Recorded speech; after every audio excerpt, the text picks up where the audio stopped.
Pernah kepikiran nggak sih, gimana ceritanya kita, manusia, yang dulunya cuma hewan biasa-biasa aja, sekarang malah jadi penguasa planet? Apa coba rahasianya? Nah, di sini kita bakal bedah bareng-bareng ide-ide keren dari buku fenomenal Sapiens, karya Yuval Noah Harari. Oke, perjalanan kita dimulai dari sini.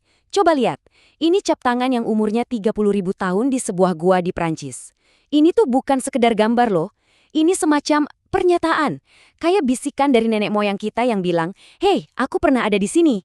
Nah, dari jejak inilah kita akan mulai menelusuri lompatan luar biasa spesies juga.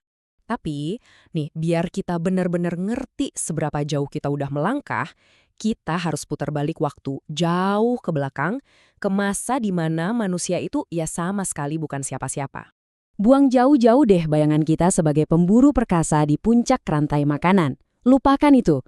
Kenyataannya, selama jutaan tahun, kita ini hidup dalam ketakutan. Kerjaan kita ya ngumpulin tumbuhan, nangkep serangga, berburu hewan-hewan kecil. Malah seringnya kita ini cuma jadi pemakan bangkai. Nungguin singa selesai makan, terus kita dateng usir hiena, baru deh kita pecahin tulang-tulang sisanya buat ngambil sumsumnya. Jelas banget kan, posisi kita itu di tengah, bukan di puncak. Nah, disinilah misteri besarnya muncul. Coba pikir, kita kan punya semua keunggulan yang sering kita banggain. Otak besar, bisa jalan tegak jadi tangan kita bebas, plus kita juga punya alat-alat dari batu. Tapi anehnya, selama 2 juta tahun, semua itu nggak bikin kita jadi istimewa. Kita gitu-gitu aja. Jadi pertanyaannya, apa yang berubah? Apa pemicunya? Sebelum kita jawab itu, misterinya jadi makin dalam lagi. Karena ternyata kita ini nggak sendirian. Kita bukan satu-satunya spesies manusia yang pernah ada di planet ini. Yap, bener banget. Kamu nggak salah dengar. Kondisi kita sekarang, di mana Homo sapiens jadi satu-satunya manusia yang ada, itu sebenarnya aneh loh dalam sejarah bumi. Justru selama jutaan tahun, planet ini dihuni oleh macam-macam jenis manusia yang hidup barengan. Yuk, kita kenalan sama beberapa saudara kita ini. Misalnya nih, di Eropa ada Homo neanderthalensis. Mereka itu lebih kekar, lebih berotot, cocok buat hidup di iklim dingin. Terus di Asia ada Homo erectus yang, wah, tangguh banget. Mereka bertahan hidup hampir 2 juta tahun. Itu rekor yang kayaknya nggak bakal bisa kita pecahin deh. Ternyata keluarga kita ini dulu beragam banget ya. Ini nih yang bikin kita mikir, kalau dulu ada banyak banget spesies manusia, kenapa sekarang cuma sisa kita doang? Kemana mereka semua? Oke, ada 2 teori besar soal ini. Pertama, teori persilangan. Intinya, kita berbaur sama mereka, kawin, dan akhirnya populasinya jadi satu. Buktinya, sampai sekarang banyak dari kita yang punya sedikit DNA Neanderthal. Nah, teori kedua ini lebih kelam. Teori penggantian. Intinya, ya kita musnahin mereka. Entah karena kita lebih jago cari makan atau ya genosida. Jadi, mana yang benar? Kemungkinan besar kenyataannya jauh lebih rumit. Dan mungkin gabungan dari keduanya. Jadi, apa dong yang bikin Sapiens ini jadi unggul banget sampai bisa menggantikan semua saudaranya? Jawabannya ada di satu momen yang super penting dalam sejarah kita. Sebuah ledakan kreativitas dan kecerdasan yang muncul tiba-tiba. Coba deh lihat lini masa ini. Spesies kita, Homo sapiens, itu muncul sekitar 200.000 tahun yang lalu. Tapi selama lebih dari 100.000 tahun, kita tuh nggak ngapa-ngapain yang spesial, biasa aja. Terus, sekitar 70.000 tahun lalu, duar, tiba-tiba ada yang berubah drastis. Nah, momen inilah yang kita sebut revolusi kognitif. Dan yang paling menarik, ini bukan karena otak kita jadi lebih besar loh. Otak Neanderthal malah lebih gede dari otak kita. Ini lebih ke soal kabel di dalam otak kita yang kayaknya disetting ulang. Anggap aja kayak ada software update besar-besaran hasil dari mutasi genetik acak. Dan update inilah yang ngasih kita keunggulan yang gak ada tandingannya. Jadi, apa dong kekuatan super baru ini? Apa kita jadi lebih jago bikin alat? Bukan. Jawabannya adalah sesuatu yang jauh lebih abstrak, tapi jauh lebih dahsyat. Oke, coba kita lihat evolusi bahasa kita.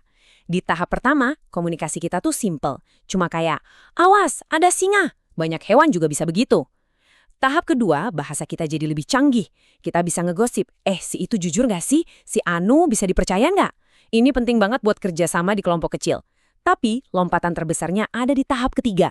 Kemampuan kita buat ngomongin hal-hal yang sama sekali nggak ada di dunia nyata. Nah, ini dia poin kuncinya.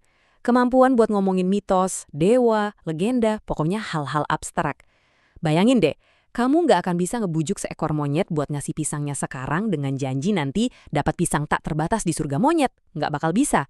Tapi, manusia, kita bisa. Dan inilah yang mengubah segalanya. Terus, kenapa fiksi ini jadi penting banget? Gini, gosip itu ada batasnya. Menurut para ahli, kita ini cuma bisa kenal dekat dan ngejaga hubungan baik sama sekitar 150 orang. Kalau lebih dari itu, kelompoknya pasti bakal pecah. Kacau. Nah, disinilah fiksi berperan. Sebuah cerita yang kita percaya bareng-bareng, entah itu cerita soal dewa, soal negara, soal uang, atau soal hak asasi manusia, inilah yang bikin jutaan orang yang nggak saling kenal bisa kerjasama. Fiksi ini ibarat lem super kuat yang menyatukan kita, yang bikin kita bisa bangun kota, kerajaan, dan semua peradaban yang kita lihat sekarang. Oke, ini mungkin kedengarannya agak abstrak ya. Biar gampang, yuk kita pakai contoh modern yang pasti kita semua kenal. Pasti kenalkan sama logo singa ini? Yap, Peugeot. Perusahaan mobil raksasa yang punya sekitar 200.000 karyawan di seluruh dunia. Bayangin, ratusan ribu orang yang nggak saling kenal tapi bisa kerjasama dengan super efektif buat bikin jutaan mobil tiap tahunnya. Tapi coba deh kita pikirin bentar. Sebenarnya Peugeot itu apa sih? Di mana wujud fisiknya? Terbuat dari apa dia? Peugeot itu bukan mobil-mobilnya kan? Kalau semua mobilnya hancur, perusahaannya tetap ada. Peugeot juga bukan pabrik-pabriknya. Kalau pabriknya ditutup, karyawannya dipecat, perusahaannya masih bisa kok bangun pabrik baru dan rekrut orang lagi. Jelas banget, Peugeot itu bukan benda fisik. Jadi, apa dong? Nah, ini dia jawabannya. Peugeot itu adalah sebuah fiksi hukum. Sesuatu yang nggak bisa kamu sentuh, nggak bisa kamu lihat karena dia cuma ada di dalam imajinasi kita bersama. Sebuah cerita yang kita semua sepakati dan dikuatkan sama sistem hukum. Dan karena kita semua percaya sama cerita ini, Peugeot jadi bisa punya tanah, bisa tanda tangan kontrak, bahkan bisa digugat di pengadilan. Ajaib kan? Contoh Peugeot ini benar-benar merangkum semuanya. Sejak revolusi kognitif, kita sebagai manusia itu hidup di dua dunia sekaligus. Di satu sisi ada realitas yang objektif, sungai, pohon, singa, hal-hal yang nyata. Tapi di sisi lain ada realitas imajiner, dewa, negara, dan ya perusahaan kayak Peugeot. Dan seiring berjalannya waktu, realitas imajiner ini jadi kuat banget. Sampai-sampai nasib sungai dan pohon yang nyata itu sekarang malah bergantung sama cerita-cerita yang kita karang ini. Jadi rahasia dominasi kita ternyata bukan cakar yang tajam atau otot yang kuat. Rahasianya adalah kemampuan kita buat menyatukan jutaan orang asing di bawah satu cerita yang sama. Dari cerita soal dewa-dewa zaman dulu sampai cerita tentang korporasi modern, fiksi kolektif inilah yang ngebangun dunia kita. Nah, ini yang bikin kita jadi mikir, kalau memang cerita adalah fondasi dari semua peradaban ini, kira-kira cerita baru apa ya yang bakal kita ciptakan di masa depan buat ngadepin semua tantangan besar di depan kita?